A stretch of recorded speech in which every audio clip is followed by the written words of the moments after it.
Previous class में हम लोग ने जो भी चीज़ डिस्कस किया था उसको अभी फार्दर आगे लेके चलते हैं।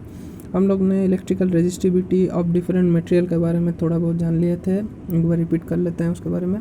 तो यहाँ पर 3 टाइप के मटेरियल या फिर एलिमेंट्स को हम लोग डिस्क्राइब करेंगे कि एक तो वो टाइप के मटेरियल जो कंडक्टर होते हैं, दैट मीन्स जो करंट फ्लो कर सकते हैं। कंडक्टर्स में देखो ये आते हैं, ये इनमें रेजिस्टेंस कम होता है, इसलिए ये अच्छे कंडक्टर के रूप से यूज़ होते हैं। एलॉय वो होते हैं जिसमें 2 या 3 मेटल को एक साथ मिला के हम लोग यूज़ करते हैं। जैसे मान लो ये कांस्टेंट 10 जो होता है, इसमें कॉपर और निकल बना के एक एलॉय बनाया जाता है। या फिर मान लो कि मैंगनीज, ये जो है ये कॉपर, मैंगनीज और निकल, ये तीनों एलिमेंट्स को, ये तीनों मेटल को एक साथ पहले मिलाते हैं, फिर वो एलॉय बनता है। तो देखो एलॉय और कंडक्टर्स के बीच में फ़र्क क्या होता है। कंडक्टर सिर्फ एक सिंगल मटेरियल्स होते हैं, सिल्वर या फिर मान लो कॉपर या फिर एल्युमिनियम, दे आर सिंगल। तो अगर सिंगल है दैट मीन्स इसमें प्योरिटी ज़्यादा होना चांसेस रहता है। अगर प्योर ज़्यादा है मटेरियल, कोई भी मटेरियल प्योर ज़्यादा है तो ऑब्वियसली उसका रेजिस्टेंस बेहतर होगा, कम होगा, उसका रेजिस्टेंस कम होगा, उसमें इलेक्ट्रिक फ्लो करने का कैपेसिटी ज़्यादा होगा। तो आप लोग अगर एलॉय को देखो, एलॉय का रेजिस्टिविटी देखो ज़्यादा है इन रेस्पेक्ट ऑफ कंडक्टर। तो अगर रेजिस्टिविटी ज़्यादा हो रहा है, जैसे 49 है और ये देखो 1.60 है, तो अगर एलॉय में रेजिस्टिविटी ज़्यादा है दैट मीन्स वो फ्लो कम करेगा in respect to the conductor. That's why the different material है डिफरेंट रेजिस्टिविटी, और ये उसी का चार्ट है। तो कुछ कंडक्टर है, कुछ एलॉय है, कुछ इंसुलेटर है। इंसुलेटर तो वो सारे हो जाते हैं जिसके थ्रू से कभी भी इलेक्ट्रिक पास नहीं होता। आप लोग अगर घर में वायर भी देखते होंगे तो देखने आपने नोटिस किए होंगे कि कुछ कॉपर वायर के ऊपर यहाँ पर ब्लैक कलर का कोटिंग रहता है और उसके बाद यहाँ से वायर्स रहते हैं कॉपर का। तो ये जो कोटिंग रहता है, ये कोटिंग ही एक्चुअली इंसुलेटर के रूप से काम करता है। इंसुलेटर का मतलब होता है उससे करंट फ्लो नहीं होगा। तो आप अगर कोई वायर के इंसुलेटर को पकड़ते हो इसलिए आपको करंट नहीं लगता। If the current is flowing through the copper material और आप फिर भी उस वायर को पकड़ते हो फिर भी आपको करंट नहीं लगता, क्योंकि ऊपर में वो इंसुलेटर का एक लेयर बना रहता है। वो इंसुलेटर उसीलिए काम में आता है क्योंकि वो करंट फ्लो नहीं कर सकता। तो इंसुलेटर्स में देखो ग्लास आता है, हार्ड रबर आता है। यहाँ पर वो एग्जांपल गिवन नहीं है जो हम लोग के वायर में यूज़ होता है, वो पीवीसी कोटिंग होता है। आप लोग पीवीसी जानते हो, पॉली विनाइल क्लोराइड का एक लेयर रहता है एक कोई भी इलेक्ट्रिकल वायर के ऊपर। हाई टेंशन वायर के ऊपर साधारण मतलब बेसिकली कोई कवर नहीं रहता, क्योंकि वो सर से बहुत ऊपर में रहता है, टचेस होने का प्रोबेबिलिटी कम रहता है। लेकिन आपने शायद ये भी एग्जांपल्स देखे होंगे कि जब वो बर्ड्स आके बैठते हैं वो हाई टेंशन वायर के ऊपर, फिर पॉजिटिव नेगेटिव कनेक्ट होने की वजह से उन लोग के थ्रू से करंट फ्लो हो जाता है, वो बर्ड इंजर्ड हो जाता है। तो बेसिकली हाई टेंशन वायर तो सर के ऊपर से रहते हैं, बहुत ऊपर में रहते हैं, 30 to 40 फीट के ऊपर से क्रॉस होते हैं। तो वहाँ पर ह्यूमन टच मतलब ह्यूमन कंजक्शन होने का चांसेस बहुत कम रहता है उसमें। उसीलिए कंपनी लोग उसमें इन्वेस्टमेंट नहीं करते इंसुलेटर बनाने में। लेकिन मान लो कि अगर हम लोग अपने हाउस होल्ड या फिर इलेक्ट्रिकल इंडस्ट्री में चल जाएँ तो इंडस्ट्री में देखो जितने भी वायर यूज़ होते हैं उसके ऊपर एक इंसुलेशन किया रहता है, वो पीवीसी से बना होता है। और पीवीसी होता है एक इंसुलेटर, वो इंसुलेटर का रेजिस्टिविटी बहुत ही ज़्यादा होता है और रेजिस्टिविटी ज़्यादा होने से उसके थ्रू से कोई करंट पास नहीं कर सकता। So basically this is a chart through which we can see that which type of material has which kind of resistivity, उनका रेंज क्या है आप लोग वो भी देख सकते हो। और सबसे इम्पोर्टेंट बात है कि देखो आप यहाँ पर ये चीज़ नोटिस करो कि 20 डिग्री सेंटीग्रेड, ये जो 20 डिग्री सेंटीग्रेड बताया गया दैट मीन्स साइंटिस्ट लोग ने ये एक्सपेरिमेंट लैब में पहले करके देख लिए हैं कि 20 डिग्री सेंटीग्रेड में सिल्वर का रेजिस्टिविटी ऑलमोस्ट इतना होगा। और ये टेम्परेचर के ऊपर डिपेंड करता है, टेम्परेचर अगर बढ़ जाता है तो उसका रेजिस्टिविटी भी चेंज हो जाएगा। उसीलिए 20 डिग्री सेंटीग्रेड को ही स्टैंडर्ड माना गया है, इसके रेस्पेक्ट में ही सारे चार्ट बनाया गया है। ओके, तो आगे चलते हैं हम लोग। तो देखो आज हम लोग थोड़ा न्यूमेरिकल्स के बारे में समझेंगे। यहाँ पर कुछ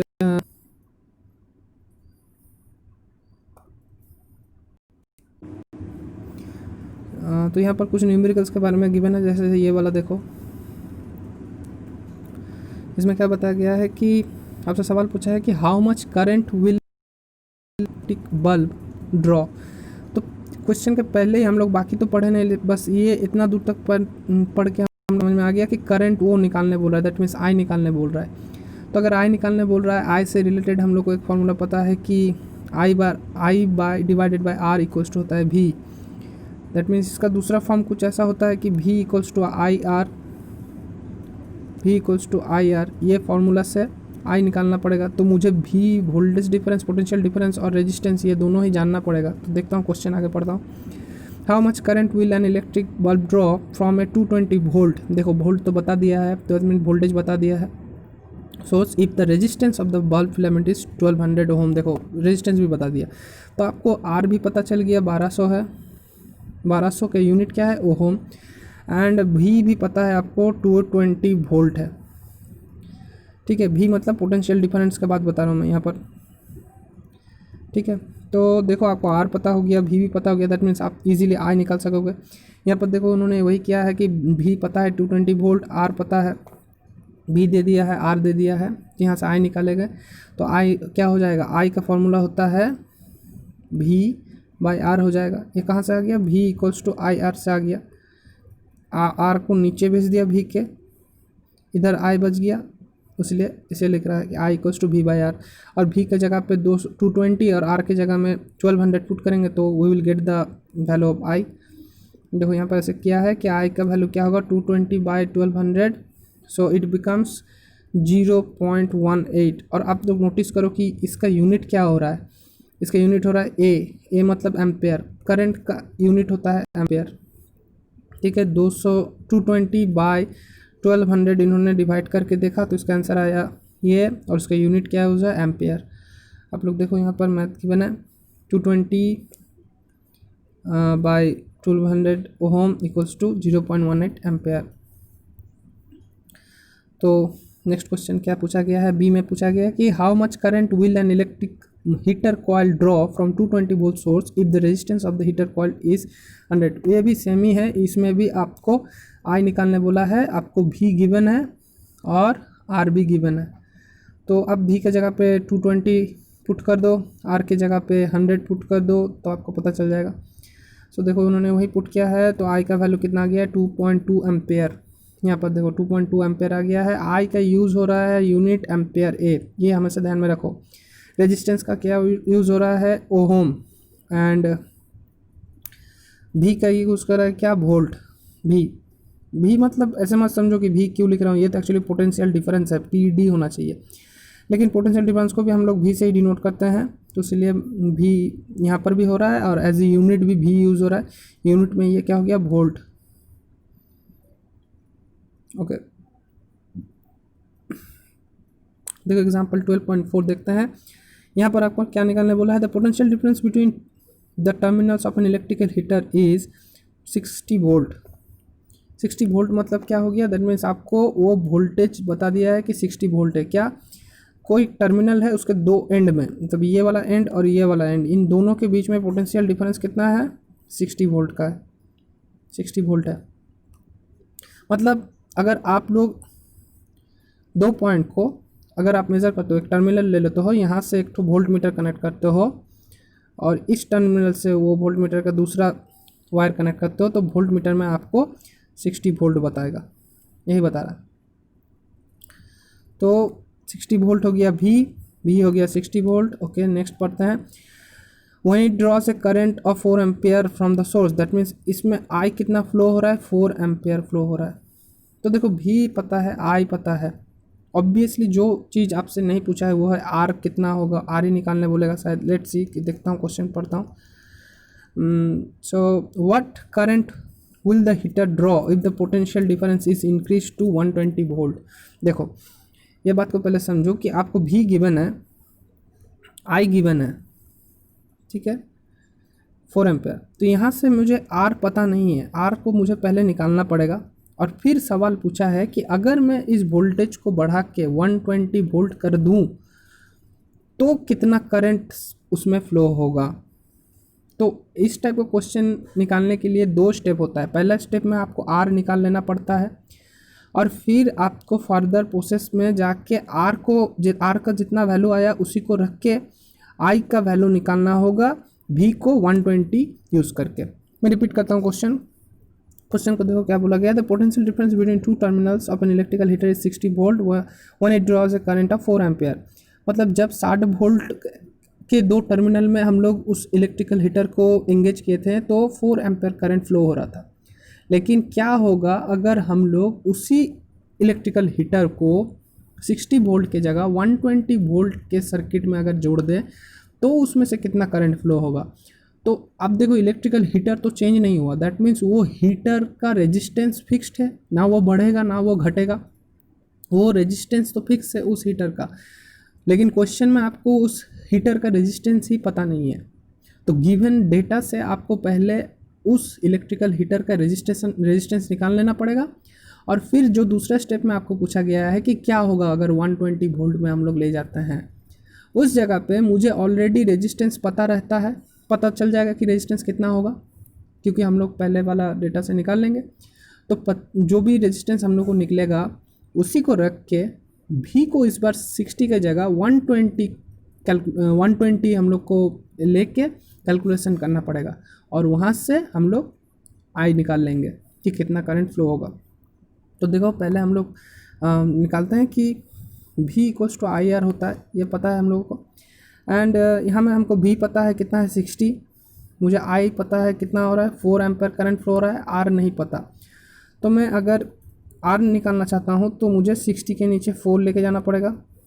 तो ये हो गया कितना 15, 4 15 जा 60 होता है। दैट मीन्स रेजिस्टेंस आपको पता चल गया, उस इलेक्ट्रिकल हीटर का रेजिस्टेंस हो गया 15 ओहम। अब ये 15 ओहम तो चेंज नहीं होगा।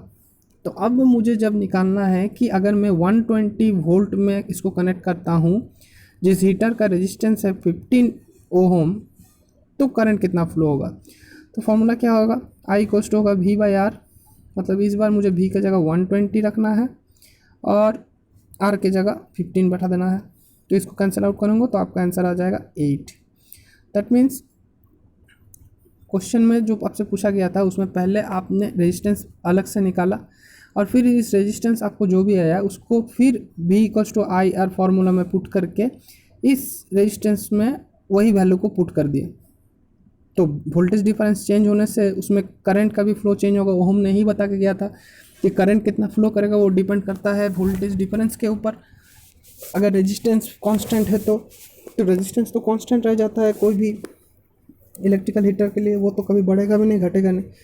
इसीलिए मैंने हम लोग ने पहले R निकाला, फिर R को वैल्यू को पुट कर दिया और V को इस बार 60 नहीं 120 लेके कैलकुलेशन किए तो हम लोग का I निकल गया। देखो यहाँ पर पहले उन्होंने R निकाला जो कि 15 वोल्ट आया।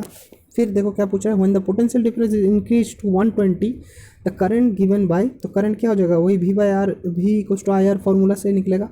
लेकिन इस बार V के जगह पर देखो 120 यूज़ कर रहा है। पहले हम लोग जब R निकाल रहे थे देखो V के जगह कितना यूज़ कर रहा था, 60 यूज़ कर रहा था क्योंकि वहाँ पर मुझे रेजिस्टेंस निकालना था। अब जब रेजिस्टेंस निकल गया तो ये जो चेंज वोल्टेज है इसमें उस रेजिस्टेंस को एंगेज करने के लिए इतना करंट फ्लो होगा, ये निकाल लिया उन्होंने और यही सवाल पूछा गया था। ओके नेक्स्ट क्वेश्चन चलते हैं। तो देखो ये दो क्वेश्चन जो था ये basically V equals to I R के ऊपर बेसिस था, लेकिन हम लोगों ने एक भी मैथ ऐसा नहीं किए जो रेजिस्टिविटी से रिलेटेड हो। रेजिस्टिविटी मतलब क्या होता है, रो होता है मटेरियल, जो हम लोग ने ये जो रेजिस्टिविटी है ये रेजिस्टिविटी को तो हम लोग रो बोलते हैं। ये रो मतलब समझ में आ रहा है, यहाँ से देखो R equals to rho L by A, ये वाला बात बता रहा हूँ। यहाँ पर ये जो रो यूज़ है ये रो का मैथ हम लोग ने अभी नहीं किया। दैट मीन्स ये फॉर्मूला अभी भी हम लोग एक मैथ नहीं किए। ये नेक्स्ट जो क्वेश्चन है ना 12.5 वही रिलेटेड मैथ है। R equals to rho L by A, जहाँ पर L क्या होता है लेंथ होता है, A क्या होता है वायर का एरिया होता है, एंड R क्या होता है उस वायर का रेजिस्टेंस कितना होता है, रो क्या होता है उस जो वायर जो मेटल से बना हुआ है उस मेटल का रेजिस्टिविटी होता है। ओके चलो क्वेश्चन पढ़ते हैं। Resistance of a metal wire of length 1 metre. देखो आपको लेंथ दे दिया है, लेंथ कितना है 1 मीटर है, एक डेटा पता चल गया। और रेजिस्टेंस कितना है उसको देखो, resistance of the metal of the wire of length 1 metre is 26 ohm. That means आपको आर भी पता चल गया है कि 26 ओहम है उसका, उस वायर का resistance at 20 degree centigrade. Obviously हम लोग ने जितने भी रो देखे थे वो कितना डिग्री में था, 20 डिग्री सेंटीग्रेड में ही हिसाब कैलकुलेशन किया जाता था, स्टैंडर्ड माना जाता था उसको 20 डिग्री सेंटीग्रेड में। तो आर पता चल गया हम लोग को 26 ओहम है, एल पता चल गया 1 मीटर है। तो एरिया के बारे में कुछ बताया क्या, देखते हैं।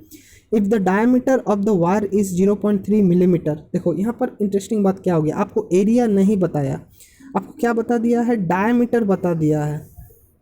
अभी डायमीटर से एरिया कैसे निकालूं, तो आप सोचो कि एक वायर कैसा होता है, वायर तो सर्कुलर शेप का होता है, ऐसे चलता है वायर, तो सर्कुलर वायर का एरिया कैसे निकालूं, तो ऑब्वियसली सर्कल का एरिया निकालना पड़ेगा। और सर्कल का एरिया क्या होता है, आपको सबको पता है कि सर्कल का एरिया होता है पाई डी स्क्वायर बाई 8।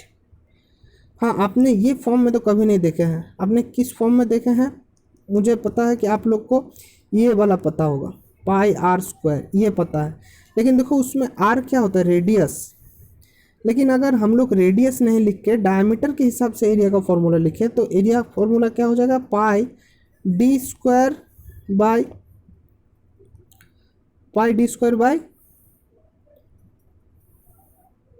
4, ये हो जाएगा। देखो हम लोग करते हैं, आर की जगह क्या लिखेंगे, d/2 लिखेंगे, ठीक है। तो पाई d/2 का होल स्क्वायर होगा, तो d/2 का होल स्क्वायर हो जाएगा तो क्या हो जाएगा, पाई d/2 का होल स्क्वायर। यही तो आर है, ये अंदर में ब्रैकेट के अंदर में जो है d/2 यही तो आर है, डायमीटर बाई 2 आर होता है। तो इसका फॉर्मूला क्या हो जाएगा, पाई डी स्क्वायर बाई 4, ये हो जाएगा एरिया ऑफ दैट वायर हो जाएगा। तो ठीक है, मुझे डायमीटर पता है, यहाँ से मैं निकाल लेता हूँ। तो डायमीटर का वैल्यू किस में गिवन है देखते हैं थोड़ा। डायमीटर का वैल्यू गिवन है मिलीमीटर में, देखो मिलीमीटर में गिवन है। तो मिलीमीटर से तो कैलकुलेशन नहीं चलेगा क्योंकि यहाँ पर लेंथ तो मीटर में दिया हुआ है, तो मुझे पहले मिलीमीटर से मीटर में कन्वर्ट कर लेना पड़ेगा।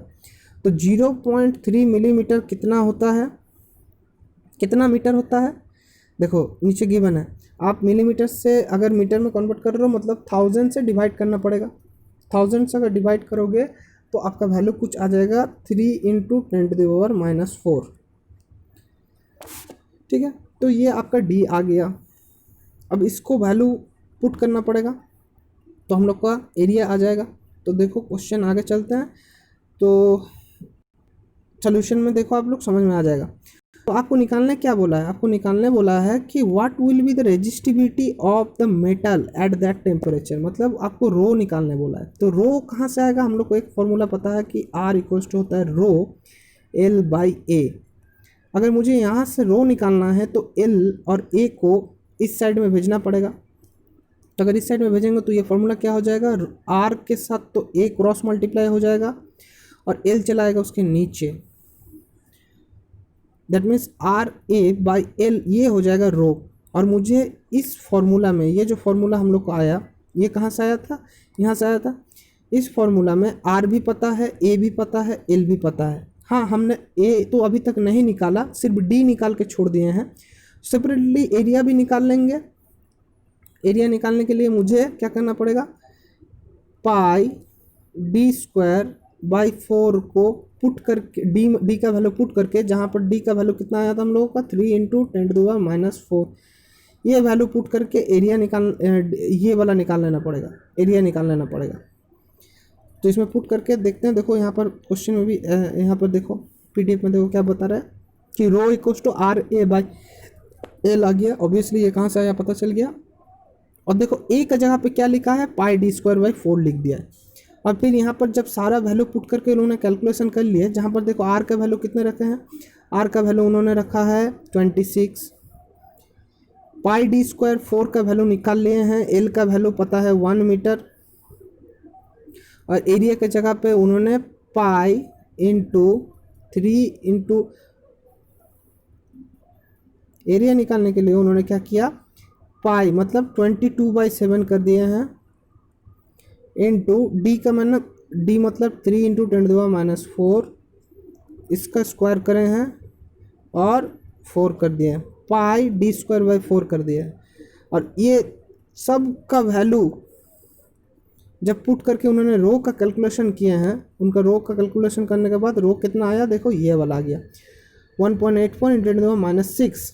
अभी देखो रेजिस्टिविटी के यूनिट क्या होता है, रेजिस्टिविटी का यूनिट होता है ओहम मीटर, ये ध्यान में रखो हमेशा। ऐसा क्यों होता है, क्योंकि ये बात ऐसे बता रहा है कि हर 1 मीटर के लिए कितना उसका रेजिस्टेंस होगा, 1 मीटर के लिए उसका रेजिस्टेंस कितना होगा, उसीलिए ऐसा यूज़ होता है कि रेजिस्टेंस हो गया, रेजिस्टिविटी का यूनिट होता है रो मीटर। और देखो उसका वैल्यू कितना आया, ये आया 1.84 इंटू 10⁻6। तो आपने रो निकाल लिया, the resistivity of the metal at 20 degree centigrade is 1.84 into 10⁻6 rho metre. तो ये क्वेश्चंस आप लोग थोड़ा घर में भी प्रैक्टिस करो, मत देखो उसके बाद प्रैक्टिस करो, ये वाला आप लोग प्रैक्टिस करो, ठीक है। ये क्वेश्चन देखो और आप लोग ये मुझे बताओ, करके दिखाओ, ठीक है। तो अगले लोग हम लोग नेक्स्ट ये जो न्यूमेरिकल जब सॉल्व हो जाएगा उसके बाद हम लोग ये टॉपिक पढ़ेंगे, रेजिस्टेंस ऑफ सिस्टम रेजिस्टेंस। इसमें बेसिकली क्या बताया जाएगा कि रेजिस्टेंस कितने टाइप के होते हैं। मतलब मान लो कि आपके पास एक वायर है, उसमें एक ही रेजिस्टेंस है, तो इसका रेजिस्टेंस कितना होगा। मान लो एक वायर है, उसमें 2 रेजिस्टेंस जुड़े हुए हैं, तो इस वायर का रेजिस्टेंस कितना हो जाएगा। और रेजिस्टेंस क्या हमेशा ऐसे जुड़ता है, कभी कभी तो ऐसे भी होता है। हम लोग देखो प्रैक्टिकल लाइफ से अगर देखेंगे तो समझ में आएगा। हम लोग के पास जो घर का स्विच बोर्ड होता है, उसमें स्विच बोर्ड तो एक ही रहता है, लेकिन उसी में सारे अप्लायंसेस का स्विच रहता है। एक ही क्या एक स्विच से हम लोग फ़ैन और लाइट दोनों एक साथ जला सकते हैं क्या, नहीं जला सकते हैं। हर फ़ैन के लिए अलग स्विच होता है, लाइट के लिए अलग स्विच होता है। तो ये चला जाता है कि कनेक्शन किस टाइप से किया गया है। कभी कभी ऐसा होता है कि जैसे हम लोग कभी, आप लोग ने तो स्कूल में शायद प्रोग्राम, डिफरेंट प्रोग्राम ऑर्गेनाइज किए होंगे, तो शायद आपको पता होगा कि तब ऐसा आप लोग अरेंजमेंट करते थे कि एक ही स्विच जलाने से सारे घर का लाइट जल जाए। तो एक लाइट रहता था एक घर में, एक लाइट रहता था दूसरे घर में, लेकिन आप लोग एक ही स्विच देते थे और सारे लाइट जल जाता था। तो इसमें क्या होता था, 2 टाइप का कनेक्शन का एग्जांपल दिए, एक जो हमारे घर में होते हैं और एक जब आप कोई प्रोग्राम ऑर्गेनाइज कराते हैं कि आपने एक स्विच दे दिया, उसमें सारे लाइट जल गए, और फिर उस स्विच को ऑफ कर दिया तो सारे लाइट ऑफ हो गए। तो ये 2 टाइप का कनेक्शन कैसे करते हैं। एक टाइप का कनेक्शन होता है कि आप लोग सारे जितने भी रेजिस्टेंस है, रेजिस्टेंस मतलब मैं बल्ब को, लाइट को, ये सारे अप्लायंस को यहाँ पर एज ए रजिस्टर समझ रहा हूँ। और ये मैं चाहता भी हूँ कि आप लोग ये अप्लायंस को एज ए रेजिस्टेंस ही समझे। तो मैं बोलना चाह रहा हूँ कि रेजिस्टेंस का कनेक्शन बेसिकली 2 टाइप का होता है। एक कि एक रेजिस्टेंस के साथ दूसरा रेजिस्टेंस आपस में सीरीज में जुड़ा रहता है, और एक टाइप का रहता है जिसमें क्या होता है, पैरेलल वाइज जुड़ा रहता है। ऐसा इसमें क्या होता है, ये हो गया बेसिकली हाउस वायर कनेक्शन। इसमें हम लोग क्या करते हैं, ये बल्ब का कनेक्शन है, ये फ़ैन का कनेक्शन है, ये लाइट का दूसरा ट्यूबलाइट का कनेक्शन है। इसमें क्या होता है, अलग अलग स्विच होता है, यहाँ पर एक स्विच बढ़ा देते हैं, यहाँ पर एक स्विच बढ़ा देते हैं, यहाँ पर एक स्विच बढ़ा देते हैं। लेकिन इस कनेक्शन में क्या होगा, देखो एक ही स्विच रहता है और एक स्विच कंट्रोल करता है इसको भी और इसको भी। तो बेसिकली ये होता है सीरीज कनेक्शन और ये होता है पैरेलल कनेक्शन। हम लोग इसके बारे में भी जानेंगे but on the next class. So फिलहाल आप लोग को प्रैक्टिस करो और 2 फार्मूला का यूज़ करना सीखो, V=IR और R=ρL/A, जिसमें A आपको डायरेक्ट नहीं दिया गया है, जहाँ पर आपको डायमीटर दे दिया है और डायमीटर से आपने एक सर्कुलर वायर का एरिया निकाला है। तो सर्कुलर वायर का एरिया हो जाता है πd²/4। इसके थ्रू से आपने एरिया निकाला और फिर एरिया का वैल्यू को पुट करके, लेंथ का वैल्यू पुट करके आर का वैल्यू पुट करके रो निकालना सीखें। तो ये 2 टाइप का मैथ आप लोग प्रैक्टिस करो, उसके बाद हम लोग नेक्स्ट टॉपिक पे डिस्कस करेंगे।